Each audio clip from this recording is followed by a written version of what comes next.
먼저 인사드리도록 하겠습니다. 안녕하십니까? 날씨가 많이 추워진 것 같습니다. 좀 오늘 성도분님들도 그렇고 또 최근에 회사에서도 가니까 이제 마스크 쓰고 있거나 아니면 조금 조심하시는 분들도 덜어 있는 것을 보게 됩니다. 그래서 건강 많이 유의해 주시고 또 주님의 은혜 가운데 잘 거하시면 좋겠다라는 생각이 됩니다.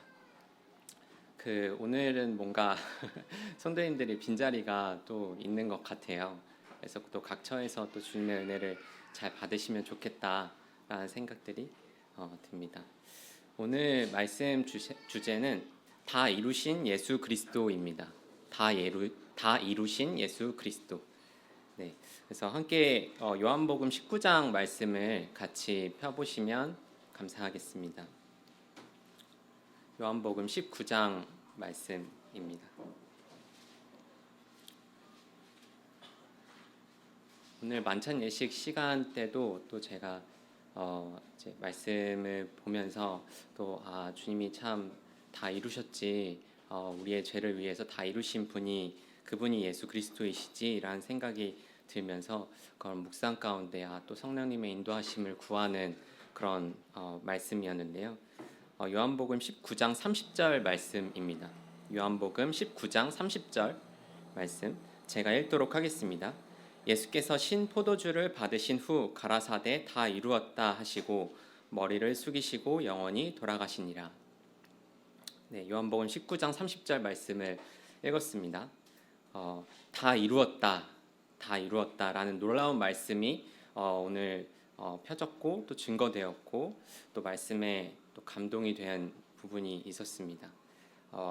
문득 이런 좀 불경한 좀 인간편에서 생각할 수 있는 생각이 들었는데요. 만약에 우리 주님께서 우리 예수 그리스도 하나님의 아버지의 독생자 예수 그리스도께서 우리와 같아서 또 한편으로는 저와 같아서 다 이루시지 않으셨다면 어떻게 되었을까라는 생각이 들었습니다. 정말 큰일 났겠다라는 생각이 좀 들었는데요. 사실 주님의 생애 가운데 얼마나 많은 지점에서 참 예수 그리스도께서 멈췄어도 그 상태에서 멈추시고 그만하셨어도 참 보기에는 괜찮은 그런 순간들이 얼마나 많았을까라는 생각이 듭니다. 우리 보기에는 충분한 이유들이 있어 보일 수가 있는 장면들이 있는데요. 이를테면 우리 주님께서 공생에 들어가시기 전에 목수로서 이제 삶을 살고 계셨죠. 그 나사렛이라는 또 한 동네에서 평범한 청년으로 이제 삶을 또 시작하시고 또 어머니와 동생들을 과또 더불어서 이제 살고 계셨습니다. 근데 아마도 아버지가 일찍 좀 돌아가셨던 것으로 보이는데 그렇게 한 평범한 청년으로 그냥 목수로 또 그냥 별다른 문제 없이 그냥 평범한 청년으로 이제 삶을 살았어도 또 괜찮아 보였을 수 있겠다라는 생각이 들었고 또 공생애를 시작하는 상황에서 또 사단을 통해 또 여러 광야에서 시험을 받으셨던 것을 보게 되는데 그때 사단이 말하는 거래를 하자 또 요구를 하고 뭐 이런 부분들이 있었죠. 근데 그런 요구들이 그런 거래들이 참 한편으로는 인간편을 생각했었을 때는 좀 들어볼 만한 그런 부분이었지 않았을까라는 생각이 됩니다. 또 그런 거를 주님이 또 그 요구를 받으셨다면 어땠을까?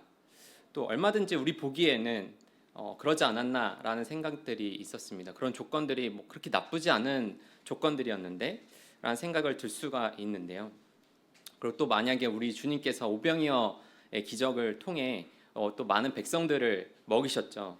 그리고 그 백성들이 이제 주님을 왕으로서 이제 삼고자 했었습니다.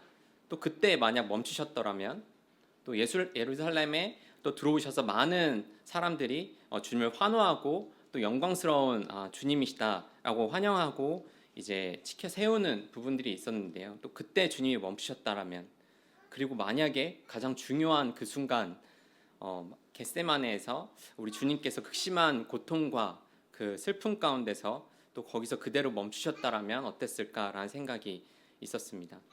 그랬으면 정말 우리에게 큰 재앙과 같은 시간들이 있었을 것입니다. 그렇지만 주님은 다 이루었다 말씀하셨습니다. 참 놀라운 말씀이시죠. 우리 주님은 또 자신의 뜻을 또 자신이 또 생각하시는 것을 하는 것이 아니라 참 하나님 아버지의 뜻을 그 보내신 하나님 아버지의 뜻을 철저하게 순종하셨던 분이셨습니다. 예수 그리스도께서는 그분의 뜻을 단 한 번도 굽히신 적이 없으셨죠. 또 예루살렘으로 향하여 올라가기로 또 결정하시고 작정하셨을 때에 주님은 그 뜻을 굽힌 적이 없었습니다. 주님은 하나님 아버지의 뜻을 순종하는 데 있어서 거리낌이 없으셨고 또 굽힌 적이 없었던, 흔들린 적이 없었던 것으로 보입니다. 그래서 참 다행인 것이죠. 그리고 마침내 이 십자가에서 주님이 그렇게 영원 전부터 우리를 향해 오셨던 바로 그 순간이 십자가를 통해서 놀라운 선언으로 이루어진 것입니다. 다 이루었다. 다 이루었다. 우리가 아버지 하나님을 믿을 수 있고 또 그 아들 독생자 예수 그리스도께서 우리의 구원자시구나라는 것을 믿을 수 있는 이유가 바로 여기에 있습니다. 우리 하나님 아버지는 신실하신 분이시고 또 말씀을 그대로 성취하시는 분이시죠. 그 약속을 조금도 지키지 않는 법이 없으셨고 또 말씀대로 그대로 온전히 성취하시는 분이시기 때문에 우리가 바로 이런 하나님을 믿을 수가 있었던 것입니다. 그렇지 않으면 우리가 믿을 이유도 또 우리에게 이 하나님이 아무런 우리 문제를 해결해 줄 수 있는 분으로 인식하지도 못했을 것입니다. 만약에 우리 주님이 정말 그래서 다 이루시지 못하셨고 십자가에서 그냥 내려오셨다라면 만약에 십자가를 지지 않으셨다라면 우리는 결코 하나님을 믿을 만한 대상으로 또 순종할 대상으로 생각하지 못했을 것입니다. 성경은 이 같은 이루시는 하나님에 대해서 계속해서 이야기하고 있습니다. 창세기 2장 말씀을 좀 같이 보시면요. 오늘 몇몇 성경 구절들을 같이 또 보시겠는데요. 창세기 2장 1절 말씀을 좀 보도록 하겠습니다. 하나님이 처음 성경을 통해서 자신을 드러내시면서도 또 이와 같이 이루시는 하나님으로 우리에게 나타냈던 부분이 있습니다. 2장 1절 말씀이죠. 또 천지를 창조하시고 또 사람을 만드시는 일까지 다 하신 다음에 2장 1절에 이렇게 기록되어 있습니다. 천지와 만물이 다 이루니라 라고 말씀하고 계십니다. 하나님은 시작할 때에도 다 이루심으로 시작을 하셨습니다. 인간 역사의 최고 정점이라고 할 수 있는 십자가 사역에서도 우리가 읽었었던 것처럼 다 이루었다 선언하셨던 그런 분이십니다. 그리고 성경의 맨 끝자락을 보시면 요한계시록을 보시면요. 요한계시록 21장 말씀도 한번 펴보시면 좋겠습니다. 요한계시록 21장 6절 말씀입니다. 5절부터 보도록 하겠습니다. 요한계시록 21장 5절부터 보도록 하겠습니다. 요한계시록 21장 5절 말씀.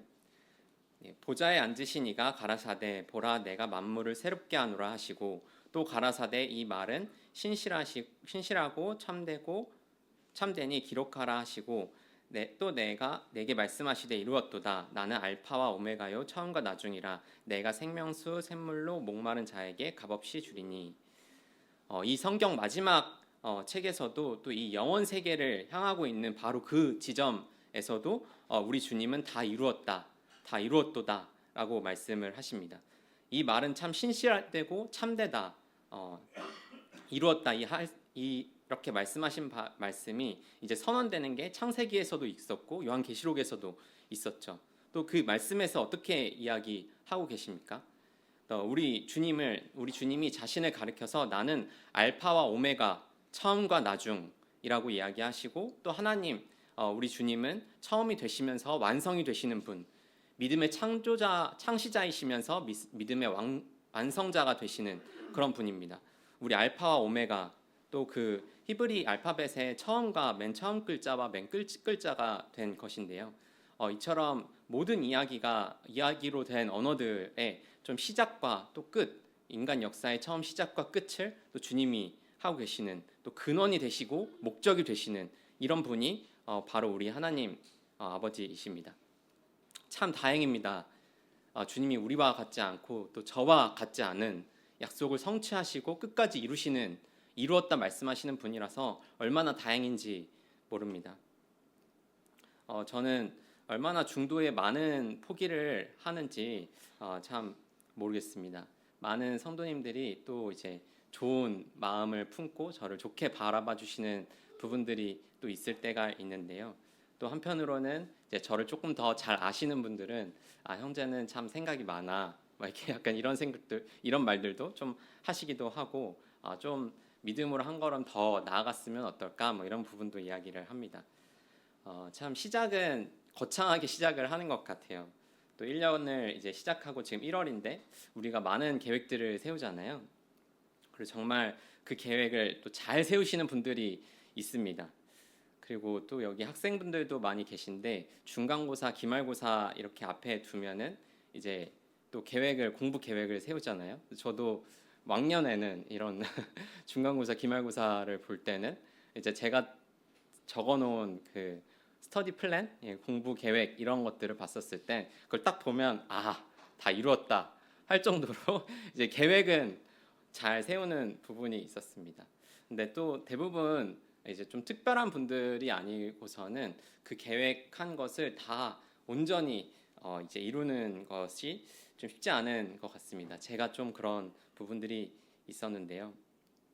이런 것들이 비단 어떤 공부, 뭐 생활 이런 부분들도 있는데 또 관계적인 부분들에도 마찬가지이지 않을까라는 생각이 됩니다. 또 인간관계를 맺을 때 좀 끝까지 좀 진득하게 이게 관계를 끝까지 밀고 나가는, 그래서 또 주님 안에서 또 세상을 살아가면서 평생을 함께할 그런 우정을 가진 그런 성도, 그런 동역자 이런 것들을 맺으면 참 좋은데 또 돌아보면 그때그때 필요한 대로 같이 이제 교제를 했다가 좀 좋은 마음이었다가도 또 떠나가고 시간이 지나면 좀 금세 잊어버리는 그런 관계들이 많이 있지 않았나라는 생각이 됩니다. 또 되게 그런 면에서 제 주변 관계가 좀 깊지 않은 것 같습니다.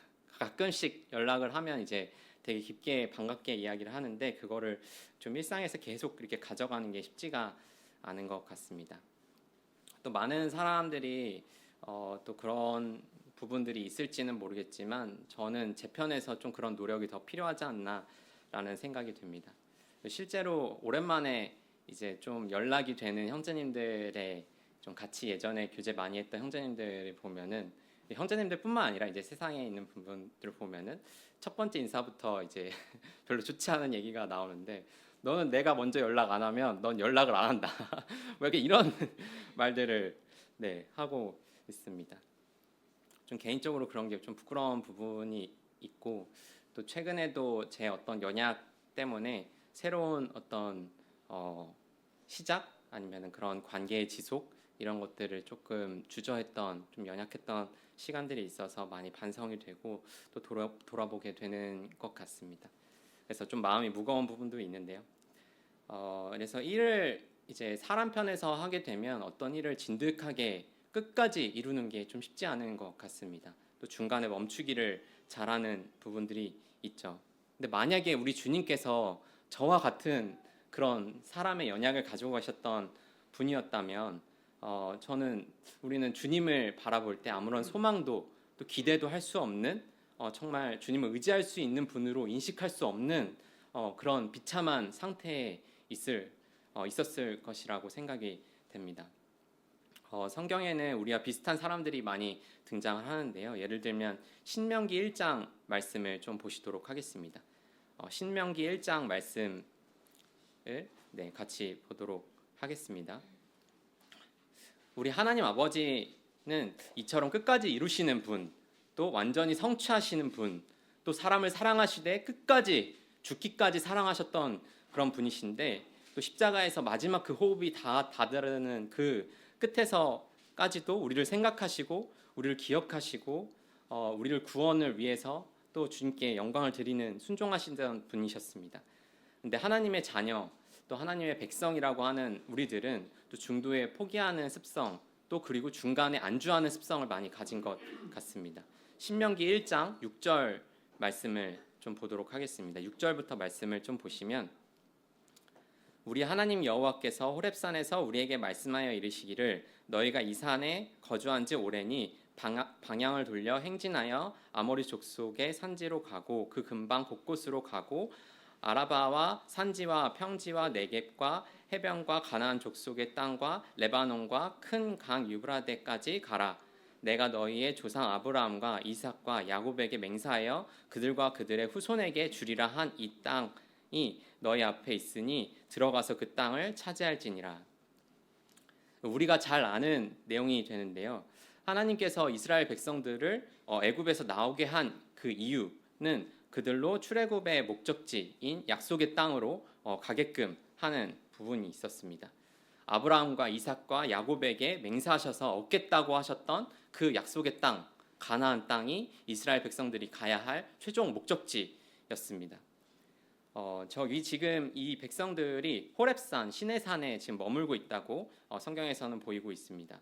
출애굽을 한 지 3개월째 되는 때에 하나님이 또 보여주신 시내산이라는 곳에 도달했고요. 대략 그 해 이듬해 또 2월까지 두 번째 달까지 시내산에 머물고 있었습니다. 왜 시내산에 이렇게 머물렀을까요? 물론 거기서 주님이 가르치셨던 부분들이 많이 있었습니다. 그 계명이 있었고 또 마땅히 그들이 명령을 따라야 할 회막과 성막을 지어야 했었고요. 또 그런 이유로 또 얼마간 그런 시간들이 정체될 수밖에 없었던 그런 시간들이 있었을 것입니다. 그런데 또 그럼에도 불구하고 하나님께서는 이들이 그 호렙산에서 거하고 있었을 그때에 그들에게 말씀하셨습니다. 너희가 호렙산에 거한 지 오래다. 너희는 충분히 오랫동안 여기에 머물렀다. 이제는 방향을 돌려 진행하고 나아가라. 앞으로 나아가라 라고 이야기를 하십니다. 그동안 머물러 있었는데요. 그 머물렀던 곳에서 짐을 다 싸서 하나님이 약속하셨던 그 땅을 향해서 앞으로 나아가라는 주님의 명령이 있었습니다. 그리고 그 민수기 10장 말씀에도 또 이런 말씀이 또 보입니다. 이런 어떤 경향이 이스라엘 백성들에게 보였던 이런 경향들이 우리의 또 모습이지 않나, 또 저의 모습이지 않나라는 생각들이 됩니다. 하나님의 분명한 부르심과 하나님의 분명한 소망을 따라서 되게 출발하는 것, 또 시작하는 것을 되게 잘합니다. 우리 처음 정말 하나님을 믿게 되고 또 거듭났게 되고 그 또 침례에 순종하게 됐었을 때 이제는 나의 삶과 내 마음을 주님 앞에 내려놓고 주님의 자녀로 평생을 함께 살겠습니다. 내 인생을 오로지 주님 함께 내어놓습니다. 이런 순수한 마음을 저희가 가졌었습니다. 그리고 그렇게 시작을 했었죠. 그리고 평생 우리 주님을 존귀한 분으로 여기겠습니다 라고 했었던 그런 순간들, 마음에 벅차셨던, 성령에 감동하셨던, 성령의 불이 뜨거웠었던 그런 순간들이 여러분 마음 가운데 또 저의 마음 가운데 몇 차례 있었을 것입니다. 그런데 얼마 지나지 않아서 어떤 신앙의 여정에 있어서 제자리 걸음을 하는 그런 자신들을 볼 때가 있는 것 같습니다. 또 그것이 나쁜 것이 사실은 아니었죠. 이 백성들이 시내산 호렙산이 아닌 다른 곳에 있었던 것이 아니라 주님이 말씀하셨던 그 곳에 있었으니까요. 또 그 장소가 되게 멋진 곳이셨잖아요.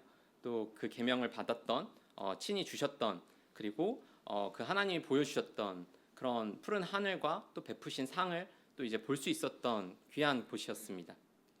하나님의 임재가 있었던 곳이 바로 그 시내산이었고 또 성막을 지었을 때 그 안에서 하나님의 영광이 가득 찼던 곳이 시내산이었습니다.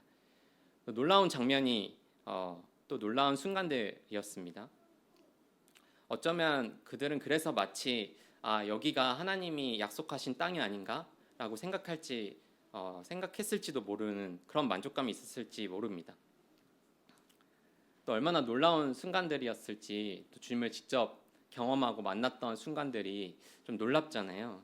그래서 그 만족감에 머물러서 그들이 또 제자리 걸음을 하고 또 오래 머물렀던 게 아닌가라는 생각이 들었습니다. 이 정도면 됐지, 이 정도면 난 잘하고 있지, 이런 마음이 좀 이런 안일한 마음이 있지 않았을까라는 생각이 듭니다.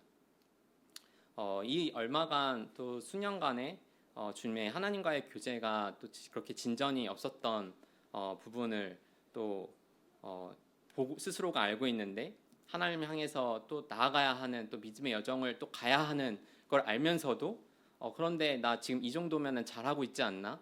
지금 내 신앙 정도면 교회 잘 출석하고 교제 잘 하고 또 말씀 시간에 잘 듣고 또 예배 잘 참석하는데 괜찮지 않나? 또 교회에서 봉사하는 것들도 잘 또 진행하고 있는데 또 괜찮지 않나 이런 생각을 하게 되는 저의 모습을 보게 되는데요. 그런 순간부터 더 이상 하나님과 그것도 교회에 대한 어떤 추가적인 기대 그리고 예배를 드릴 때 예배의 자리에서 신령과 진정으로 드리는 그 예배가 되는 것이 아니라 그냥 습관적으로 왔다 갔다 하는 그런 저의 모습이 되지 않았나라는 생각이 됩니다. 그러나 주님의 목적지는 이 시내산이 아니라 가나안 땅, 약속의 땅까지 가는 것이었죠. 그것이 참 나쁜 것은 아니었지만 최선이 아니었기 때문에 주님은 여기에서 돌이켜서 방향을 돌려서 나아가라라고 합니다. 마치 이스라엘 백성들에게 하나님이 친히 나타나셔서 이 산에 오랫동안 머물렀으니 방향을 돌려라 하는 그 모습이 또 저에게 또 여러분에게 또 그렇게 말씀하고 계시는 게 아닌가라는 생각이 들었습니다. 또 어떤 부분에서 제가 관계적인 얘기를 또 다시금 하게 되는데 성도와의 관계에 있어서도 어딘가 좀 걸려 있는 부분들이 있고 또 넘어져 있는데 그냥 그 상태로 너무 오랫동안 방치되지 않았나라는 생각들이 들 때가 있습니다. 하나님과 친밀한 교제에 있어서도 또 하나님의 얼굴을 구할 만큼 또 구하고 있나? 또 가까이 하고 있나? 우리가 참 주님으로 만족을 얻고 있나? 이런 부분들보다는 그냥 일상 생활에서 내가 생활 습관이 잘 되어 있으니까 이 정도 하면 됐지라고 생각하지 않는가라는 생각이 들 때가 있는 것이죠. 근데 하나님의 은혜와 평강이 참 이렇게 감사하게도 저희를 안정되게 하지만 주님은 그분께로 우리가 더 나아가기를 원하고 계십니다. 지금 이 정도 주님을 그냥 습관적으로 보고 주님의 영광에 있던 자리에서 머무는 것이 아니라 더 나아가기를 주님은 원하고 계시죠. 참고로 이스라엘 백성들에게 하나님이 의도하신 목적지는 가나안 땅임에도 불구하고 물리적으로는 가나안 땅이지만 하나님께서는 그들을 부르셨습니다. 그들을 대하여 말씀하실 때 가나안 땅으로 인도하신다는 말씀을 여러 번 하셨지만 참 왜 가나안 땅으로 인도하냐고 할 때에 출애굽기 19장 말씀에서 보면은 너희를 내게로 인도하였다라고 말씀을 하시고 계십니다. 성도들에게 있어서 또 교회에 있어서 우리의 궁극적인 목적지는 우리가 참으로 약속의 땅, 바로 그 땅을 얻는 것, 그것이 어디인지, 그것이 무엇이지라고 했었을 때 바로 우리가 향하는 약속의 땅은 하나님을 얻는 것, 하나님 자신을 얻는 것이 되는 것입니다. 여호와 하나님을 우리의 주님으로 또 우리의 참 주인으로 우리의 목자로 우리의 선하신 구원자로 얻는 것, 그분을 우리의 분깃으로 알고 그분을 더 얻고자 계속해서 진전되기를 원하는 것, 그것이 주님이 원하시는 우리의 삶인 거죠. 주님이 우리를 부르시는 목적, 부르심의 또 기대라고 말씀을 드릴 수가 있을 것 같습니다. 그런 면에서 이스라엘 백성들은 연약한 모습들을 보였습니다. 1장 6절에서 말씀을 보게 되면 신명기 1장 6절 말씀에서 보게 되면은 가데스 바네아라는 곳이 있는데요. 그들이 또 약속의 땅 가나안 땅을 가기 위해서 정탐꾼을 가나안 땅으로 한번 보내기도 하죠. 보냈는데 그 정탐꾼들의 보고가 오히려 이스라엘 백성들의 마음을 두렵게 만들었습니다. 그들을 불신하게 만들었고 하나님의 약속의 땅, 하나님의 말씀을 의지해서 가야 하는 그 땅을 가기보다는 오히려 주저하게 만들고 또 돌아보게 만드는 그런 보고였습니다. 그래서 하나님이 약속하신 땅에 대한 기대가 엄청 크게 있었는데 정탐꾼들이 준 그 보고는 우리가 생각했던 약속의 땅이 아닌 것처럼 보입니다. 그렇기 때문에 그곳에서 무려 38년이라는 시내산에서부터 38년 되는 그 긴 기간 동안 불신이라는 이유로 하나님의 약속의 땅에 들어가지 못하고 그 사이에 껴있는 모습을 볼 수가 있습니다. 우리가 이렇게 약속의 땅에 가지 못하고 머물러 있는 이유를 몇 가지 볼 수가 있는데 예를 들면 신명기 1장에 호렙산에 머물렀을 때는 안주하는 태도, 또 자기 만족, 안일함 이런 태도로 인해서 나아가지 못했던 것을 보게 된다면 신명기 2장 말씀에 보면은 가데스 바네아의 그 보고, 정탐꾼들의 보고에 따르면 그 가나안 땅이 우리가 기대한 땅이 아니다라는 그 보고로 인해서 38년에 가까운 시간을 이제 허비하게 되는 것입니다. 주님께서 이러한 이스라엘 백성들을 보시고 다시 은혜롭게 말씀을 하십니다. 신명기 2장 3절 말씀에 보면 너희가 이 산을 두루 다닌 지 오래니 돌이켜 북으로 나아가라 라는 말씀을 합니다. 비슷한 패턴이 반복되는 것을 볼 수가 있습니다.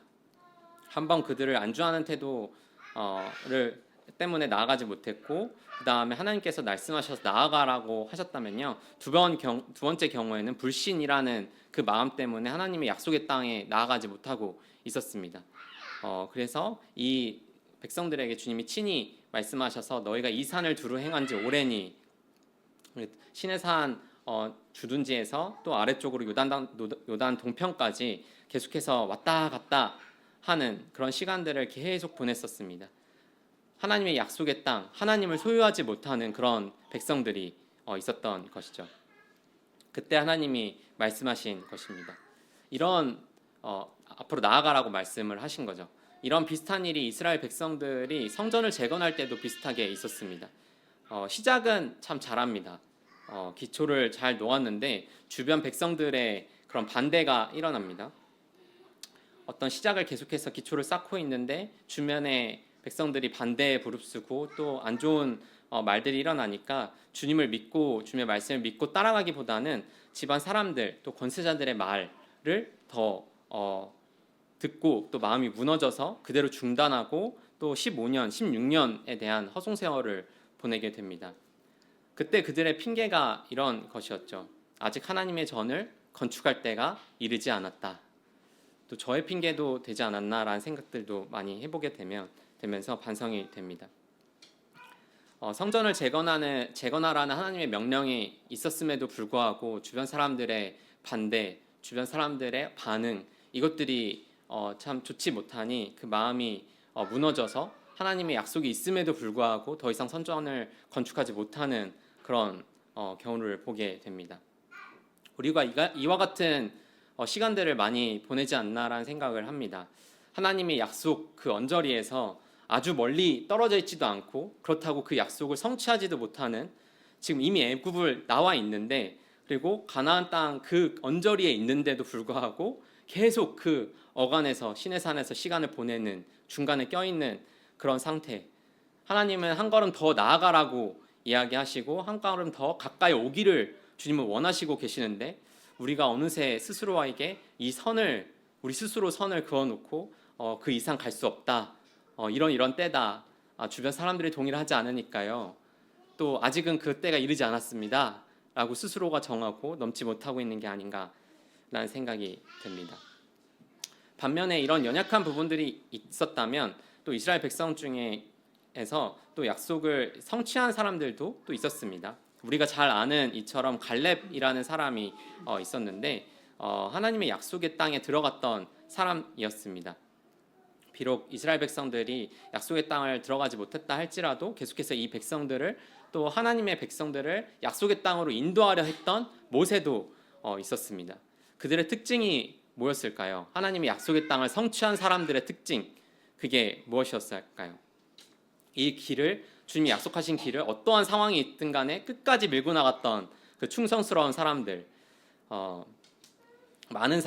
수많은 사람들이 다 떠나가고 이제 어느 정도 여기에서 머물면 되겠다, 이 정도면 적당히 칭찬받고 또 주님의 은혜 가운데 그냥 거할 수 있겠다, 이 정도면 적당한 수준이네 라고 머물러 있었던 그런 사람들을 뒤로하고 하나님이 나에게 보여주셨던 약속의 땅은 저기야 라고 끝까지 밀고 나갔던 사람들, 그런 소수의 사람들이 어떤 사람들이었을지 좀 보게 되면, 우리가 아는 것처럼 참 성경은 모세를 가리켜서 참 특이하게도 좀 우리 생각과는 조금 다르게 이런 끝까지 달리는 사람들, 약속을 성취하는 사람들을 우리는 되게 좀 강인한 사람, 강한 사람, 누가 말해도 불굴의 의지로 흔들리지 않고 쭉 나아가는 사람, 뭐 다들 아니오라고 했었을 때 예스하고 쭉 가는 사람, 이렇게 생각하는 좀 저돌적이고 강한 사람으로 생각할지 모릅니다. 그런 리더십을 가진 사람이 하나님의 약속을 성취하는 소수가 아닌가, 특별한 사람이 아닌가라고 생각할지 모릅니다. 근데 모세를 향해서 성경에서 말하는 그 모세에 대한 평가, 어떤 사람인지에 대한 것은 좀 다른 식으로 묘사가 됩니다. 신명기 12장 말씀을 좀 보도록 하겠습니다. 민수기 12장 말씀을 보도록 하겠습니다. 민수기 12장 말씀입니다. 민수기 12장 3절에 보면 성경에서 모세가 어떤 사람인지를 이제 묘사하는 장면이 나옵니다. 이 사람 모세는 온유함이 지면의 모든 사람보다 승하더라. 민수기 10장에서 보면 호렙산에서 또 시내산에서 발행해서 나오는 그런 여정 가운데 좀 비난당하는 일이 있었습니다. 이제 시내산에서 떠나와서 이제 나아가고 있는데 모세가 비난을 당하게 되죠. 근데 12장 3절에서 보면 모세를 가리켜서 성경은 온유함이 지면의 모든 사람보다 승하였고 모든 사람보다 온유함이 뛰어난 사람이라고 묘사하고 있습니다. 우리가 보통 상상할 수 있는 그런 강한 어떤 터프하고 거칠고 그런 모양새로 성경이 모세를 바라보고 있는 것이 아니라 도리어 온유함이 지면에 승했다라는 것을 보게 됩니다. 온유한 사람, 어떤 사람이 약속을 누릴 수가 있는가? 어떤 종류의 사람이 정말 하나님을 얻고 더 풍성히 누리는 사람인가라고 생각했었을 때 이 온유한 사람, 온유함이 지면의 모든 사람보다 승했던 모세 같은 사람입니다. 온유함이 무엇일까라고 생각을 하게 될 때 온유함은 세 가지 특징이 있는데요. 겸손함으로 담당해야 되는 사명을 잘 감당하는 분, 그런 마음. 그리고 두 번째는 그의 마음을 하나님께만 고정하는 그런 상태. 그리고 마지막으로 하나님은 위대하시고 은혜로운 뜻을 가지셨던 분이라는 것을 인식하는 그 세 가지가 특징적으로 있습니다. 그래서 온유는 이런 나약한 것이 아닙니다. 성경에서 말하는 그런 온유는 그 성격적으로 그냥 부드럽고 사람들이 뭐라고 하든 아하 하면서 이제 그냥 온유하게 그렇죠, 형제님 말씀이 맞죠, 다 맞죠, 제가 부족했습니다, 이렇게 하는 그런 모양새가 아니라 비록 이같이 겸손함으로 또 하나님의 사명을 감당하려고 하는 힘든 상황 가운데서도 하나님의 사명을 감당하려고 하는 그런 태도, 또 마음이 하나님께만 집중되어 있던 그런 태도, 그리고 하나님은 위대하신 분, 은혜가 풍성하신 분이라는 것을 인식하는 그런 태도, 그것을 온유함이라고 정의하고 있습니다. 모세는 이런 사람이었습니다. 그런 마음에 있어서 하나님을 위대한 분이라고 생각했던 사람이죠. 하나님이 선조들에게 약속하셨던 땅, 그 땅을 우리가 가야 한다는 것을 겸손하게 듣고 또 그 방향을 향해서 끝까지 달려갔던 사람이었습니다. 얼마나 많은 비방과 또 형제가 그런 비방을 하잖아요. 너만 선지자냐 뭐 이런 얘기를 이제 형제들에게 듣는 가운데 마음이 무너졌을 수 있는데 그런 위태로운 순간이 한두 번이 아니었을 것입니다. 하지만 주님은 모세에게 말씀하셨고 모세는 그것을 끝까지 겸손함으로 순종했던 사람입니다. 또 같은 면에서 갈렙이라는 사람을 같이 보면요, 민수기 14장 말씀에 갈렙은 출애굽 세대 가운데 또 유일하게 또 이스라엘 백성들 가운데 약속의 땅에 들어갔던 두 명 중 한 명이었죠. 또 여호수아와 갈렙이었는데 민수기 14장 24절의 말씀을 보면 이렇게 말씀을 합니다. 시간이 조금 지체가 되는 것 같아서 좀 빨리 말씀을 드리도록 하겠습니다. 민수기 14장 24절, 그러나 내 종 갈렙은 그 마음이 그들과 달라서 나를 온전히 따랐은즉 그가 갔던 땅으로 내가 그를 인도하여 드리니 그의 자손이 그 땅을 차지하리라.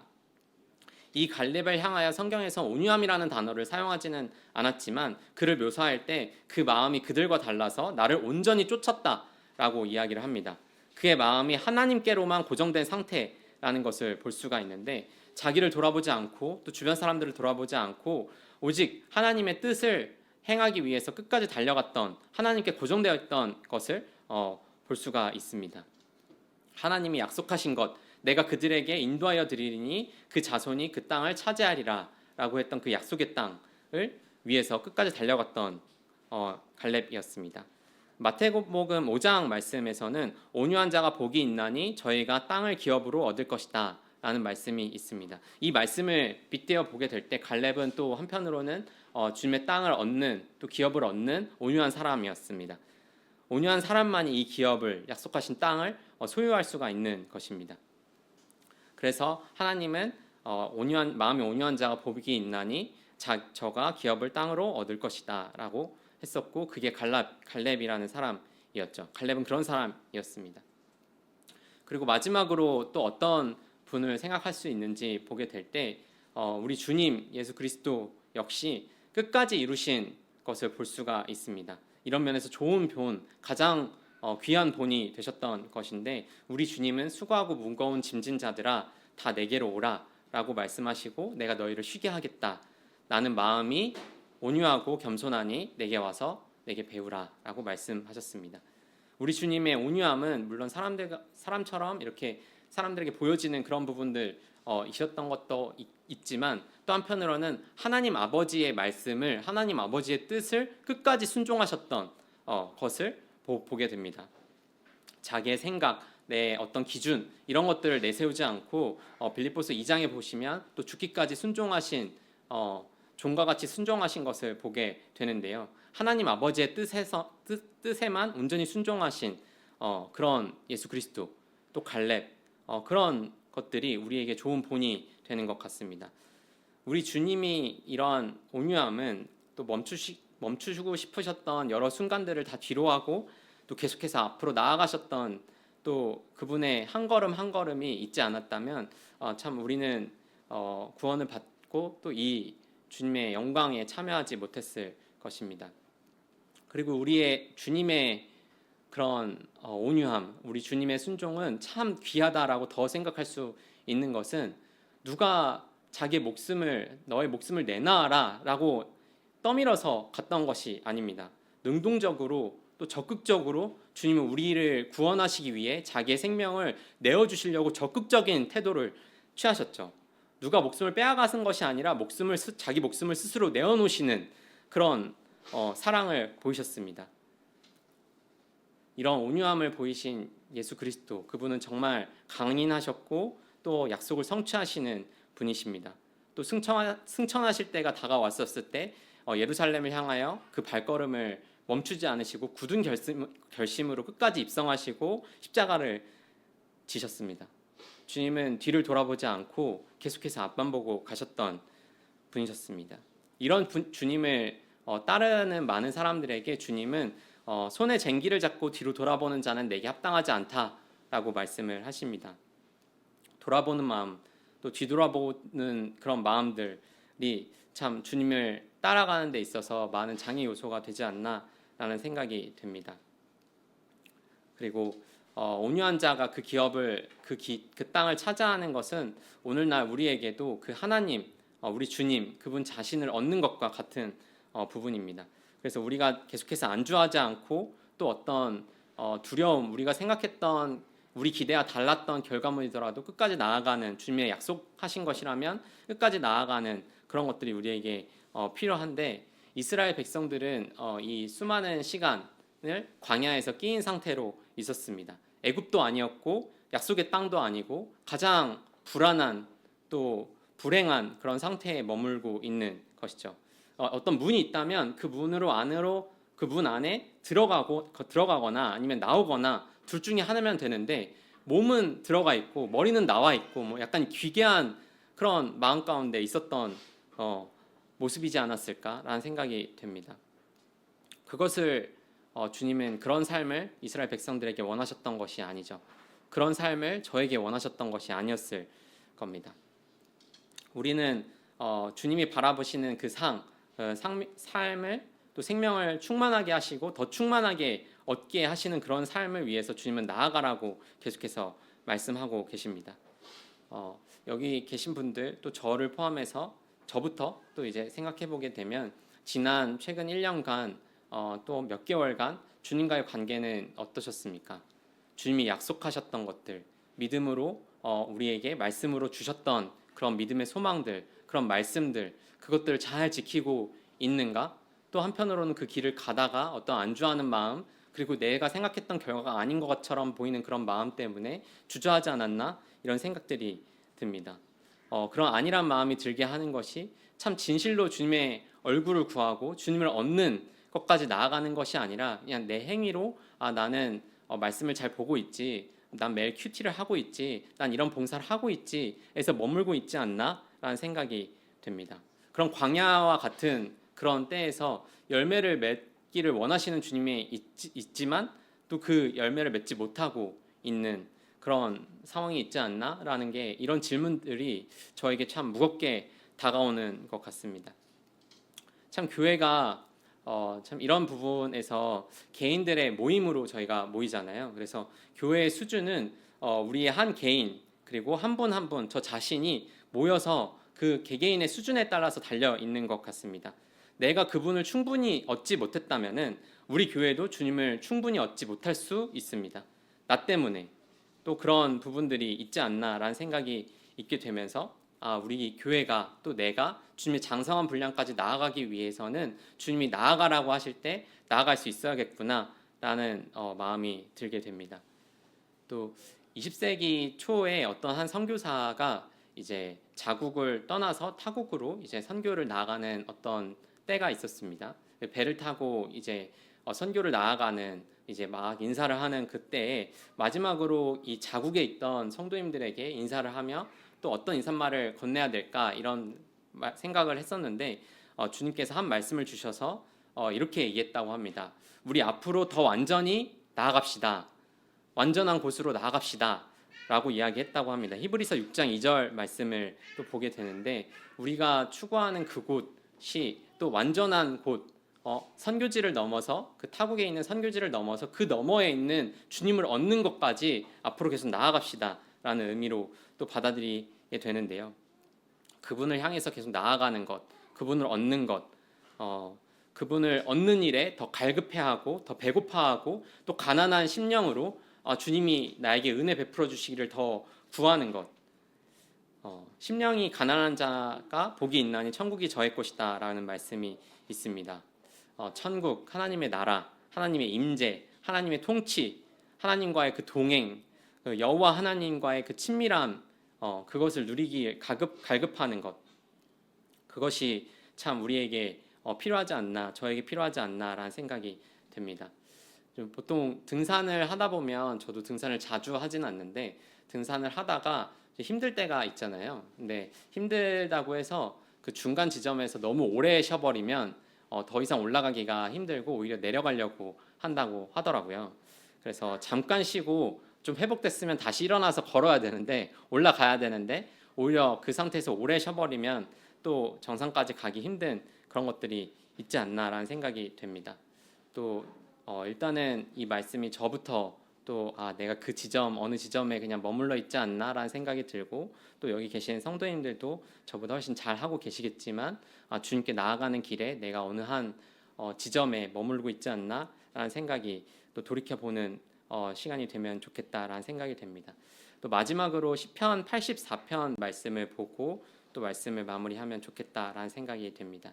시편 84편 5절 말씀에 그 한 복된 사람을 묘사하는 말씀이 있습니다. 시편 84편 5절 말씀 제가 읽도록 하겠습니다. 주께 힘을 얻고 그 마음에 시온의 대로가 있는 자는 복이 있나이다. 그 마음에 시온, 그 마음이 예루살렘을 향하여 그 마음에 고속도로가 나여 있는 이 사람, 항상 그곳을 생각하는 사람, 그곳을 바라보고 그곳에 있는 주님의 임재를 기대하고 주님의 영광을 기대하는, 그것을 갈망하고 추구하는 사람에게 성경은 복이 있다고 이야기합니다. 또 이어서 6절에서 7절 말씀을 보시면, 저희는 눈물 골짜기로 통행할 때에 그 곳으로 많은 샘의 곳이 되게 하며 이른 비도 은택을 입나이다. 저희는 힘을 얻고 더 얻어 나아가 시온에서 하나님 앞에 각기 나타나리이다. 저희는 힘을 얻고 더 얻어 나아가 시온에서 하나님 앞에 각기 나타나리라. 이것이 우리 모두의 기도, 또 저의 기도, 저의 고백이, 우리의 고백이 되기를 소망합니다. 저희가 계속해서 주님 앞에 주님이 약속하신 그 땅을 위해서 나아가는 저와 동대문 교회가 되기를 원합니다. 잠깐 기도하시고 말씀 마무리하도록 하겠습니다.